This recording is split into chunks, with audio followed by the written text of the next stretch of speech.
En 1939, en Tokio fue nombrada Tesoro Nacional de Japón, una superviviente a 700 años de turbulenta historia.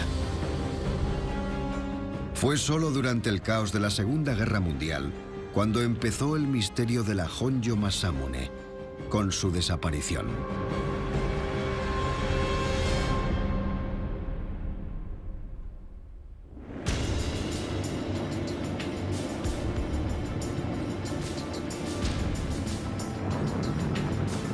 Japón entró en la Segunda Guerra Mundial en 1941, con un ataque sorpresa a la Marina estadounidense anclada en Pearl Harbor, Hawái.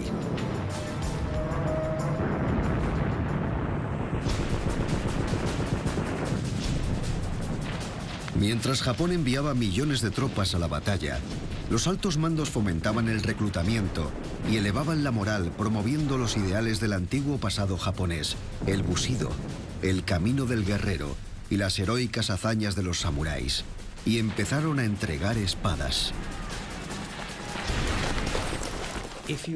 Como estaban reclutando a personas que no tenían ningún tipo de experiencia militar, el simple hecho de reclutarles, entregarles una espada o permitirles llevar una apuesta, era una manera de aumentar su estatus y darles algo de lo que enorgullecerse. Cada oficial tenía que llevar una espada como parte de su uniforme. El número necesario de espadas era enorme. Así que estas modernas espadas militares no fueron forjadas a mano por artesanos a la manera tradicional. Muchas espadas de oficiales fueron fabricadas en masa con piezas de acero, normalmente de vías férreas. Muchas las hicieron en fábricas y las espadas de los suboficiales fueron hechas en fábricas con acero normal. Se calcula que durante la Segunda Guerra Mundial, los militares japoneses usaron hasta 2 millones de espadas. El simbolismo de la espada siguió siendo utilizado por la propaganda japonesa durante la Segunda Guerra Mundial. El piloto de la portada de la revista de propaganda japonesa Front, en 1943, lleva su espada en el centro de la foto como símbolo de honor, justicia y espíritu de lucha. Es una imagen muy bien formada, una composición muy artística y muy eficaz. Pero no es cierta. Así no era como los pilotos se subían a sus aviones, es un montaje.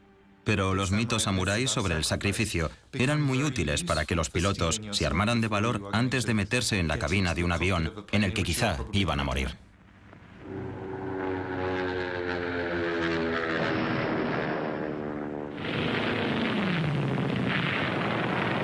Para los japoneses la guerra era una lucha a muerte.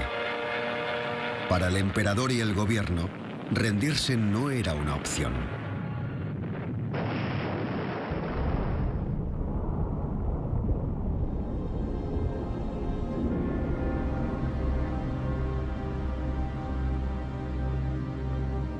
El 6 y el 9 de agosto de 1945, un avión estadounidense B-29 lanzó sendas bombas nucleares en 2 ciudades japonesas, Hiroshima y Nagasaki.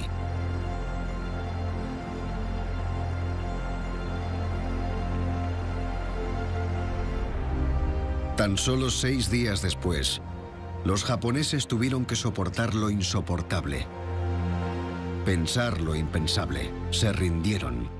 Emitieron por radio un mensaje del emperador, una voz que nadie había oído, y era una voz muy extraña, aguda, muy débil. Y hablaba en un idioma que la mayoría no entendía, pero el mensaje estaba claro. Habían perdido. Al final de la Segunda Guerra Mundial, el japonés medio había quedado totalmente destrozado tras haber sufrido una derrota. Había perdido la fe. Pero, por otro lado, la guerra había terminado y las penurias que habían pasado, los bombardeos y el hambre, se habían acabado. Y no era la primera vez en la historia de Japón que el emperador tuvo que hacerse a un lado para dejar sitio a un poderoso shogun. Shogun era un título muy antiguo en la historia japonesa. No solo significa comandante militar, sino dictador supremo. y el hombre que los Estados Unidos habían enviado para gobernar sobre el ocupado Japón ciertamente lo era, el general de 5 estrellas Douglas MacArthur. Vieron a un hombre blanco estadounidense muy alto saliendo de un avión de una manera muy teatral, vestido de una forma muy peculiar con la camisa sin abrochar y era como el nuevo en la ciudad.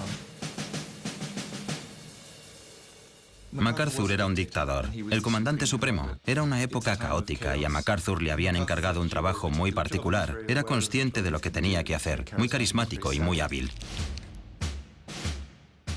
Por ejemplo, hay una fotografía muy famosa de MacArthur junto al emperador, que lleva chaqué, va vestido de manera muy formal, y MacArthur lleva el cuello de la camisa abierta y es mucho más alto que él. Por supuesto, era su manera de dejar las cosas claras. MacArthur aceptó de forma oficial la rendición japonesa en una ceremonia a bordo del USS Missouri, en la bahía de Tokio, el 2 de septiembre de 1945. Es mi más sincera esperanza, y de hecho, la de todo el género humano, que en esta solemne ocasión emerja un mundo mejor de la sangre y las masacres del pasado.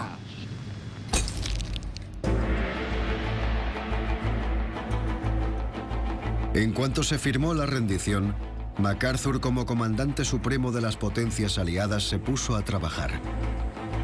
Su primera orden fue la rendición inmediata de todas las fuerzas armadas japonesas. MacArthur exigió que cesaran las hostilidades y depusieran las armas.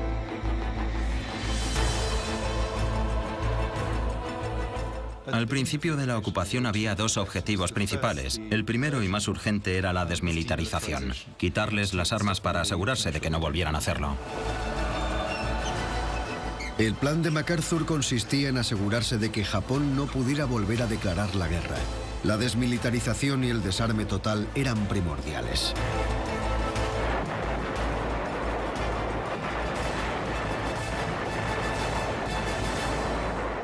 Destruyeron gran cantidad de material militar moderno, aviones, etc. También requisaron mucha pólvora, que por supuesto tenía otros usos. Se lo llevaban todo.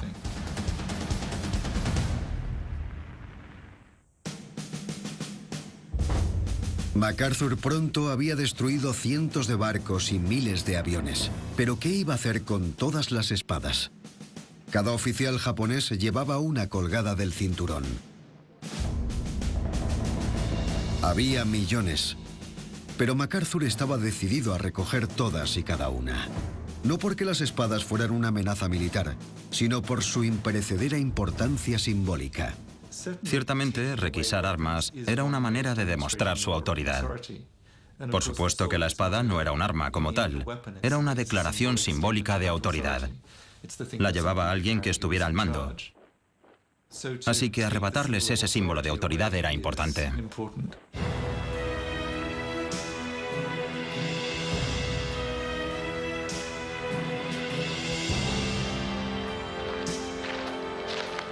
Los victoriosos aliados organizaron ceremonias de rendición por todo el Pacífico. En países como Sumatra, Birmania y Malasia, soldados japoneses sufrieron la humillación de tener que deponer sus preciadas espadas ante los americanos. Lo que los aliados no comprendieron es que algunas de las espadas no eran modernas armas fabricadas en masa, sino antigüedades de gran valor hechas a mano. Algunas familias, al principio de la guerra, tenían sus propias espadas que llevaban en la familia muchísimas generaciones y que posiblemente se habrían usado en batallas del pasado. Se las llevaron a la guerra para retomar una tradición de varios siglos de antigüedad usando las espadas de sus ancestros durante la batalla.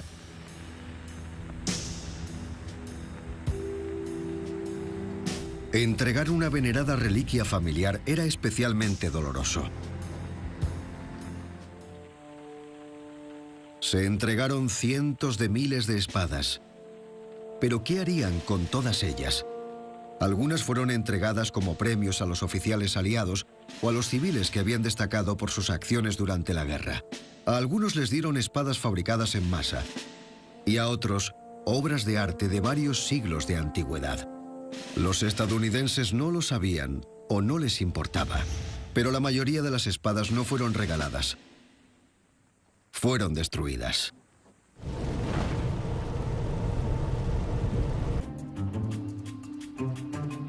La orden de requisar todas las espadas no tenía otro significado y se cumplió de manera indiscriminada. Reliquias familiares que decoraban hogares y obras maestras fueron incautadas tan rápidamente como las espadas militares. Los encargados de recoger las espadas, como con una red de arrastre, eran funcionarios de bajo nivel. Estaban muy presionados y, como podéis imaginar, no contaban con mucho tiempo. No sabían lo que se traían entre manos.